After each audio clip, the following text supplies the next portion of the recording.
चाचा नेहरू बाल चिकित्सालय में आईसीयू बेड हुए फुल। इलाज के लिए दर दर भटक रहे हैं लोग। बच्चों में तेज बुखार देखा जा रहा है। ओपीडी में पहले से कई गुना ज्यादा भीड़।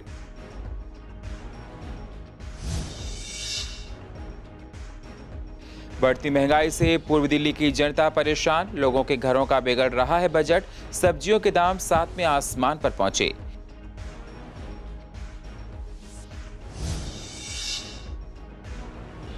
ईडीएमसी में 81 करोड़ हाउस टैक्स हो पाया है जमा, जबकि 400 करोड़ है टारगेट। लोगों ने ऑनलाइन अप्लाई कर रखा है, लेकिन उन लोगों को अभी तक यूपिक आईडी कोड नहीं मिल पाया है।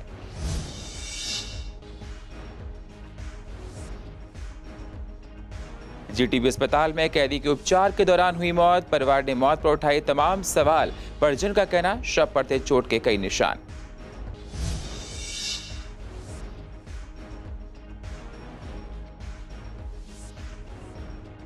और जीटीबी हॉस्पिटल में नर्सिंग स्टाफ पिछले कई दिनों से है काफी परेशान। वैक्सीन सेंटर्स के लिए बाहर से नर्स को करें अपॉइंट, नहीं तो करेंगे हड़ताल।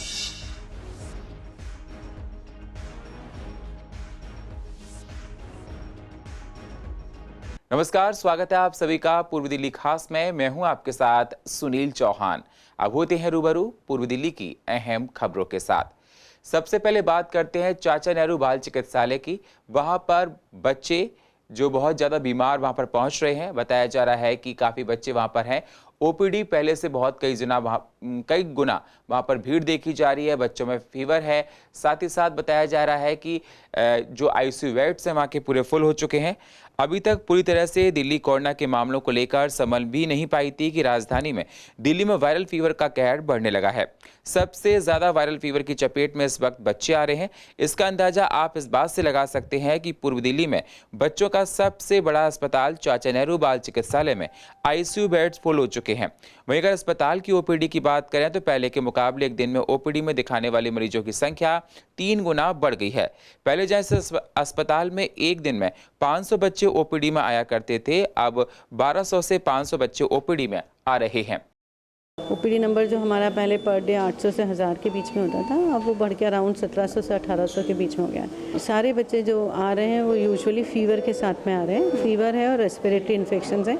कई सारे टेस्ट भी हम बच्चों के कर रहे हैं, जिसमें हमने डेंगू का भी टेस्ट किया है, लेप्टोस्पायरोसिस के लिए भी किया है, स्क्रब टाइफस के लिए भी किया है, लेकिन इस तरह के कोई पॉजिटिव आ नहीं रहा है। लेकिन एडमिशन इतना है कि हमारे सारे बेड्स फुल हो गए हैं, आईसीयू बेड्स भी फुल हो गए हैं। तो डेफिनेटली पहले से इस साल ये सारी चीज़ें बहुत ज़्यादा तादाद में बढ़ा है। सिम्टम्स में बच्चों को बुखार आता है, सांस तेज चल रही हो, बच्चा नीला सा पड़ रहा हो या सुस्त हो रहा हो, दूध वगैरह बिल्कुल नहीं पी रहा है, तो तुरंत से अस्पताल में। इतनी भीड़ होने के बाद में भी अपनी पूरी कोशिश कर रहे हैं कि डॉक्टर्स अच्छे से मैनेज कर रहे हैं, और वो लोग कर भी रहे हैं। किसी ने भी हिम्मत नहीं हारी है। अगर आप वार्ड्स में देखेंगे तो 1 से 2 या 3 बच्चे भी एडमिटेड हैं, तो हम रिफ्यूज़ नहीं करते हैं एडमिशन को। लेकिन आईसीयू की हमारी लिमिटेशन हो जाती है कि हम सारे बच्चों को आईसीयू में नहीं भेज सकते। तो हमारे पास वार्ड में भी ऑक्सीजन का अरेंजमेंट है, मशीनों का अरेंजमेंट है। हम वार्ड में ही सारे बच्चों को रख के मैनेज कर। बढ़ती महंगाई से पूर्व दिल्ली की आवाम परेशान है।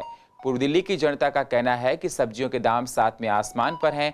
कमाई का जरिया कुछ रह नहीं गया है, जिससे हम लोगों के घर का बजट बिगड़ रहा है। हम चाहते हैं कि सरकार इस महंगाई पर लगाम लगाए, जल्द से जल्द जनता के लिए कुछ करे, जिससे हम लोग अपना जीवन यापन ठीक से कर पाएं। बढ़ती महंगाई से बच्चों के लेकर फीस भी देना मुश्किल पड़ रहा है, साथ ही साथ घर चलाना मुश्किल पड़ रहा है। सरकार हम लोगों के बारे में जरूर कुछ सोचे। घरेलू चीजें सब, ये खाद्य पदार्थ ही पे ज्यादा महंगाई हो रही है। खाद्य पदार्थ हो गया, कपड़ा हो गया, या बच्चों के किताबें बुक हो गई, सभी चीज पे महंगाई है। कुछ भी सस्ता नहीं है। गैस सिलेंडर इतने महंगे हो गए हैं। पहले तो मोदी जी बोलते थे जी सब्सिडी देंगे, वो सब्सिडी भी बंद कर दी, फिर भी 900 का सिलेंडर मिल रहा है। अब हम जैसे गरीब जो रिक्शा चला रहे हैं, मेहनत मजदूरी कर रहे हैं, कैसे अपने बच्चे पालेंगे? अब सरकार तो अपना ही उल्लू सीधा कर लेती है, बना देते हैं जी कि हम ये करेंगे वो करेंगे, लेकिन जब सीट मिल जाती है ना, कोई किसी को पूछने वाला नहीं है। महंगाई घटती नहीं है और बढ़ा देते हैं। घटती जावे जब उनको सीट लेनी होती है, और जब सीट मिल जाती है ना, राजपाट मिल जाता है, तो वो सबको भूल जाते हैं कि कहाँ महंगाई है, कहाँ गरीब पड़ा है, कहाँ कौन से कोने में गरीब पड़ा है। सरकार मदद कर सकती है, उनको अवसर, नए नए अवसर पर्याप्त दे सकती है, या और जैसे कि और उनकी जो स्कीम्स होती हैं वो उन तक पहुँचाए। एक्चुअल में सरकार स्कीम लॉन्च तो कर देती है, लेकिन जनता तक वो स्कीम पहुंच नहीं पाती है। जनता को पता ही नहीं है क्या है क्या नहीं है, और फिर ये 5 साल बाद वोट लेने के लिए आ जाते हैं। तो ये गलत चीज़ है मैम। प्रॉब्लम महिलाओं को ज़्यादा है, क्योंकि घर में जब इनकम कम होगी तो खर्चे ज़्यादा होंगे तो फिर परेशानी होती है।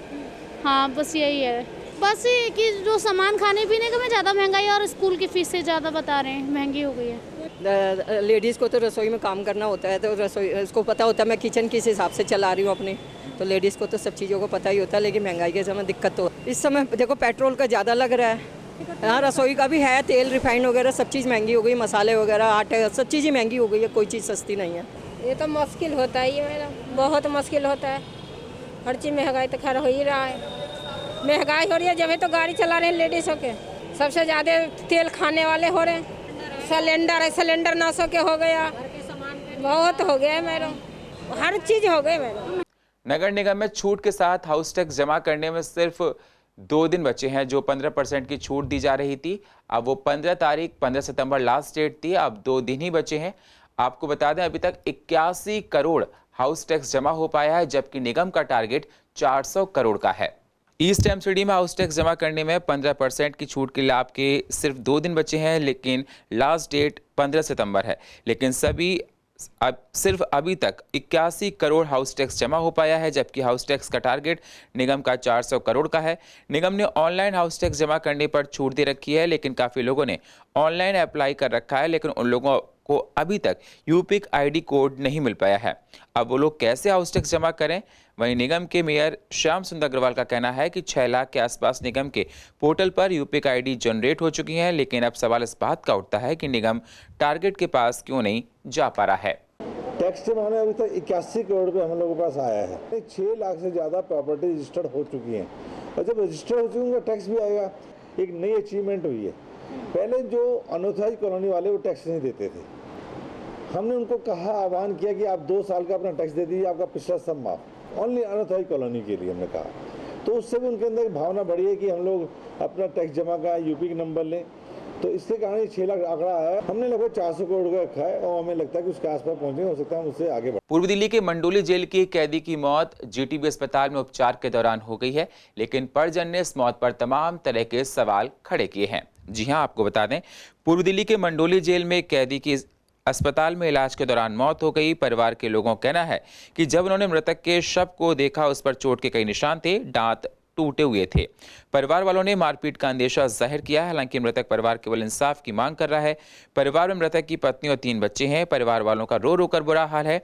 उनका कहना है कि हमारा कमाने वाला नहीं रहा, अब हम लोगों को आगे के जीवन हम लोग कैसे जी पाएंगे। उनका नाम करण था, 35 साल उनकी एज थी। विलेज करावल नगर दिल्ली 94 में। उनके साथ अभी मैम क्या नाम है, सोमवार के दिन वो बंद हुए थे, ये इसी हफ्ते, और क्या नाम है 11 तारीख को उन्होंने एडमिट किया बता रहे हैं हमें, पर लेकिन ये मंडोली जेल में कड़कड़डूमा कोर्ट से वो पेश हो गए। वहाँ पे पेश होने के बाद इन्हें जेल भेज दिया। जेल भेजने के बाद 12 तारीख में हमारे पास फ़ोन आता है कि अगर नाम है तुम्हारा ऐसे पेशेंट जीटीबी हॉस्पिटल में, उसे देखने आ जाओ। इसे एडमिट किया है 11 तारीख में। तो हमने उनसे पूछा कि जब तुमने 11 तारीख में एडमिट किया तो हमें बताया क्यों नहीं तुमने, तो हमें आज बता रहे हो 12 तारीख में उसमें ना होश था ना कुछ था, हमसे उसकी कोई बातचीत कुछ नहीं हो पाया मैम। तो क्या नाम है 12 तारीख में क्या नाम है इन्होंने फिर हमें 4:30 बजे करीब घोषित कर दिया, 4:40 पे कि आपका पेशेंट मर चुका है। तो उसके बाद हम यहाँ पे मोस्टरी में ले आए उन्हें। चोट के निशान मैम उस पर बता तो रहा हूँ मैं, क्या नाम है थोड़ी सी चोट पैर पे थी, उसके पैर पे चोट थी, और क्या नाम है उसके मुंह में से ब्लड आ रहा था, और 2 दांत टूटे पड़े थे उसके में। दिमाग की नस, डॉक्टर साहब कह रहे थे कि यार पुलिस वालों से बात हुई तो वो बता रहे कि इनकी दिमाग की नस फट चुकी है। दिमाग की नस फटने के बाद इन्हों का जो ब्लड है, ब्लड इसके दिमाग पे जम गया, तो उसकी वजह से कि पुलिस वाले हमसे कहने लगे, डॉक्टर कह रहे हैं कि 1% ही चांस है इसमें, या तो लड़ाई हुई होगी या फिर कुछ ना कुछ बात ही है, या तो वो बताएंगे, रिपोर्ट बता सकती है। नहीं, पुलिस की वजह से अब कह नहीं सकते मैडम, कुछ भी नहीं इस बारे में हम बता नहीं सकते। जब हमें मालूम ही कल पड़ा है, अब ये मालूम पता नहीं कब परसों लाई बॉडी हुई या कौन सी तारीख को, हमें तो कल इतना दी, वो इस सोमवार को अरेस्ट हुआ था। हाँ बिल्कुल ठीक ठाक है, बिल्कुल। हाँ खुद ही गए थे वो। इंसाफ तो मिलना चाहिए, जैसे उनके 2 बच्चे, 2 लड़की 1 लड़का है, घर वाली 35, 36 साल के लपेट में होगा। पूर्व दिल्ली के जीटीबी अस्पताल का नर्सिंग स्टाफ काफी परेशान है। अस्पताल के स्टाफ का कहना है कि वैक्सीनेशन सेंटर्स के लिए बाहर से नर्स को अपॉइंट नहीं किया गया, बल्कि अस्पताल की नर्सेस से ही वैक्सीन लगवाई जा रही है, जिससे उनको 2 शिफ्टों में काम करना पड़ रहा है और तमाम तरह की परेशानियां उठानी पड़ती हैं। घर लेट पहुंचते हैं और शारीरिक और मानसिक भी वो काफी परेशान हो जाती हैं। उन्होंने अस्पताल से अनुरोध किया है कि बाहर से नर्स को अपॉइंट किया जाए वैक्सीन सेंटर्स के लिए। अगर ऐसा नहीं किया गया तो आगे चलकर हम लोग हड़ताल भी कर सकते हैं। कोविड को हैंडल करने के लिए अलग से स्टाफ अपॉइंट किया जाए। वो हॉस्पिटल स्टार्ट होने के बाद 10 से 15 दिन बच्चों को थोड़ी सी ड्यूटियाँ दी गई। उसके बाद जैसे ही कोविड कम हुआ, उन बच्चों को निगलेक्ट करना शुरू कर दिया, इग्नोर करना शुरू कर दिया, उनको ड्यूटियाँ नहीं दी। पे अगर हमारी महीने में 4 बार नाइट आती थी, आज हमें 8-8 नाइटें करनी पड़ रही हैं। हमारा शरीर पूरा प्रॉपर तरीके से काम नहीं कर पा रहा है। हमारी सबसे बड़ी समस्या ये है, तो हमें मजबूर होना पड़ेगा प्रोटेस्ट करने के लिए। हम प्रशासन से हमेशा यही मांग कर रहे हैं कि हमारी जो आउटसोर्स से जो भेज रहे हो यहाँ से बाहर, उनको नहीं भेजा जाए, जिससे कि हमारे स्टाफ बराबर रहे। नहीं, जो यहाँ पे अपॉइंट है जो स्टाफ है उनको ही भेजा जा रहा है वैक्सीनेशन के लिए। आउटसोर्सेज कोई नहीं ले रहे, जिससे कि आउटसोर्सेज नहीं लेने के यहाँ कमी हो रही है स्टाफ की। जो 6-6 नाइट आ रही थी, अब 8-8 नाइट आ रही है। 12-13 स्टाफ है, उसमें से 2 स्टाफ वैक्सीनेशन में भेज दिया। और अभी मॉर्निंग ड्यूटी में अगर 4 स्टाफ है इमरजेंसी ब्लॉक में, ट्रॉमा में, तो वहाँ 2 लोग ड्यूटी कर रहा है। और जहाँ पे नाइट 2 लोग करना, 3 लोग चाहिए, वहाँ 2 लोग नाइट कर रहा है। इधर तो ऐसी जो पेशेंट अकॉर्डिंग पेशेंट आता है उस हिसाब से स्टाफ बहुत शॉर्टेज है, बहुत ऐसी स्टाफ हमारे पास है नहीं। आजकल वैक्सीनेशन के लिए बहुत सारा स्टाफ को लेके गया है, इसी की वजह से बहुत प्रॉब्लम हो रहे। हमें 8-8 नाइट करना पड़ता है महीने में, जल्दी नाइट आ रहे, ऐसी स्टाफ शॉर्टेज है। काम लोड भी ज़्यादा है, काम भी बहुत है, इतना पेशेंट आता है, बहुत सारे पेशेंट्स, नाइट में भी बहुत सारे पेशेंट्स आता है। जो पिछले अक्टूबर में किया था, न्यू ज्वाइनिंग आया, वो भी पता नहीं कहाँ स्टाफ है। राजीव गांधी के लिए इधर से लेके गया, रामलीला के लिए भी लेके गया। जो जगह पर नया जो वार्ड खुल रहा है उस हिसाब से स्टाफ लेना चाहिए। पूर्व दिल्ली के कड़कड़डूमा कोर्ट में एक प्रोग्राम का आयोजन किया गया, जिसमें वकीलों ने कहा कि हिंदी हमारी मातृभाषा है और हिंदी को ही तवज्जो देना चाहिए। प्रोग्राम में ये भी कहा गया कि हिंदी का इस्तेमाल ज़्यादा से ज़्यादा कोर्ट की कार्रवाई में हो। बहुत से लोग हैं इंग्लिश को नहीं समझ पाते हैं, हिंदी को सभी लोग समझ पाते हैं और हिंदी हमारी राष्ट्र भाषा भी है। हम लोगों को हिंदी का काफ़ी ज़्यादा इस्तेमाल करना चाहिए और जिससे काफ़ी लोगों को इसमें सहायता मिल सके। जिसमें वकीलों ने कहा कि कोर्ट की कार्रवाई में ज़्यादा से ज़्यादा हिंदी जो हमारी मातृभाषा है उसको इस्तेमाल में लिया जाए, जिससे लोग जो इंग्लिश को नहीं समझ पाते हैं वो लोग हिंदी को ठीक से समझ सकें और अपने काम को ठीक से कर सकें। भारतीय भाषा आंदोलन ने आज नोडल ऑफिसर जिले 3 के पूर्वी जिले शादरा जिले और उत्तर पूर्वी जिले को आज ज्ञापन सौंपा है। केंद्रीय हिंदी कार्यान्वयन समिति के नोडल ऑफिसर हमारे जिला सत्र न्यायाधीश होते हैं, तो उनके सहयोग के लिए भारतीय भाषा आंदोलन पूर्णतः तैयार है कि गवाहियाँ हिंदी में हों, निर्णय हिंदी में हों और जो भी पत्राचार या जनता से सीधा संवाद हिंदी में होना चाहिए। भारतीय भाषा आंदोलन और उसके कार्यकर्ता पूर्ण रूप से उनका तैयार हैं। आज के माहौल को, आज के समाज को, आज के विचार को और आज के जो न्यायिक परिप्रेक्ष्य उसको समझने के लिए यह आवश्यक बन जाता है कि जो भी फैसले हों या जो भी वार्तालाप हो या जो भी कम्युनिकेशन हो आपस में एक दूसरे के बीच में जो संचार का माध्यम है वो भी हिंदी में ही होना नितांत आवश्यक है। भारतीय भाषा अभियान के तहत जिस मुहिम के अंतर्गत कार्रवाई चल रही है उसका मुख्य उद्देश्य जो वादी होता है, जो कोर्ट में केस लेके आता है, उसकी सारी प्रोसीडिंग उसके बिना जानकारी के होती है क्योंकि उसे इंग्लिश का ज्ञान नहीं होता। तो इस मुहिम के दौरान मेरा न्यायपालिका से अनुरोध है कि वो न्यायपालिका के अंदर हिंदी भाषा का उपयोग करें ताकि वादी और प्रतिवादी को यह पता लगे कि उसकी जो कार्रवाई कोर्ट के अंदर चल रही है वो किस तरफ चल रही है और उसे कोर्ट के अंदर चलने वाली कार्रवाई की पूरी जानकारी रहे। हम लोगों का जो ये भारतीय भाषा आंदोलन है इसका मकसद सिर्फ ये है कि न्यायालयों में जो आज तक चलता चला जा रहा है अंग्रेजी भाषा का प्रयोग हो रहा है उसको हटा करके हिंदी भाषा का प्रयोग किया जाए। चूँकि हमारा संविधान और हमारी जो यहाँ के दिल्ली का भी गजट है वो भी यही कहता है कि भाषा न्यायालयी भाषा जो है वो हिंदी होना चाहिए जो राजभाषा है। जो भी यहाँ कार्य हो वो ज़्यादा से ज़्यादा हिंदी को बढ़ावा दिया जाए, जिससे लोगों के समक्ष वो समझ में आए कि हमारे वकील साहब या जज साहब ने हमें जो ऑर्डर किया है वो ऑर्डर हमारे पक्ष में है, विपक्ष में है, या वकील साहब जो बहस कर रहे हैं हमारे पक्ष में कर रहे हैं या विपक्ष में कर रहे हैं, उस बात को, उस वादकारी को जानना जरूरी है, तब जाकर के सच्चा न्याय हो सकता है। पूर्व दिल्ली के डूंगर मोहल्ला में मोदी जी के 71वें जन्मदिन के उपलक्ष्य में पेन, पेंसिल, कॉपी, किताब बच्चों को दिए गए। वाल्मीकि पार्क में साथ ही साथ मैजिक शो का भी आयोजन किया गया। जी हां, आपको बता दें, डूंगर मोहल्ला में मोदी जी के 71वें जन्मदिन के मौके पर RS चौधरी चैरिटेबल ट्रस्ट की ओर से वाल्मीकि पार्क में बच्चों को निःशुल्क बैग, कॉपियां, पेन, पेंसिल बच्चों को दिए गए। साथ ही मैजिक शो का आयोजन भी किया गया। इस कार्यक्रम के मुख्य अतिथि के रूप में रामचरण गुजराती और संजय गोयल मौजूद रहे। बच्चों के लिए किताबें, बैग निःशुल्क बिल्कुल बच्चों के लिए बांटी गई हैं यहाँ पर। और हमारा ये जो सेवा का कार्यक्रम है सिर्फ मोदी जी के जन्मदिन के लिए पूरा ये हफ्ता चलेगा। पेंसिल दी गई है, उनको किताब दी गई है, उनको कॉपी दी गई, उनको रजिस्टर दिया गया ताकि वो बच्चे, छोटे छोटे बच्चे पढ़ सके, उत्साह के साथ पढ़ सके। बच्चे शिक्षित है तो हमारा देश भी शिक्षित होगा और देश भी आगे बढ़ेगा। पूर्व दिल्ली के झील खुरिंजा में मैरिज ब्यूरो की एक दुकान को खोला गया। इस मौके पर कृष्णानगर के विधायक SK बग्गा मौजूद रहे। यहां आकर आप ट्रांजैक्शन भी करा सकते हैं बैंकों में, और भी तमाम तरह की सुविधाएं लोगों के लिए दी गई हैं।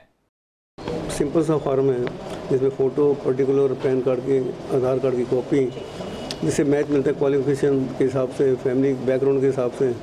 तो मैं इनको शुभकामनाएं देता हूँ। अच्छे परफेक्ट वर वधू के लिए या पार्टनर के लिए इधर उधर रहते हैं, उनको नहीं मैचिंग का मिल पाता, हम उनकी इच्छाओं को फुलफिल करें, उनके अकॉर्डिंग उनको हम उनका लाइफ पार्टनर अच्छे से अचीव कराएं। तो हमारी कंपनी पिंडी मैरिज ब्यूरो की तरफ से एक वैवाहिक समारोह का आयोजन करेंगे जिसमें हम 5 लड़कियों की शादी करवाएंगे, जो हमारी कंपनी पूरा खर्चा उठाएगी। जमा हो सकेंगे, 10,000 तक निकल सकेंगे।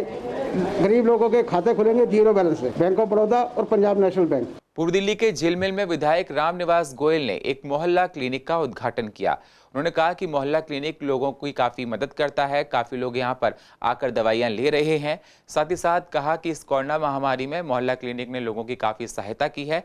मोहल्ला क्लिनिक के काम को लेकर विदेशों में भी इसकी प्रशंसा काफी की जा रही है।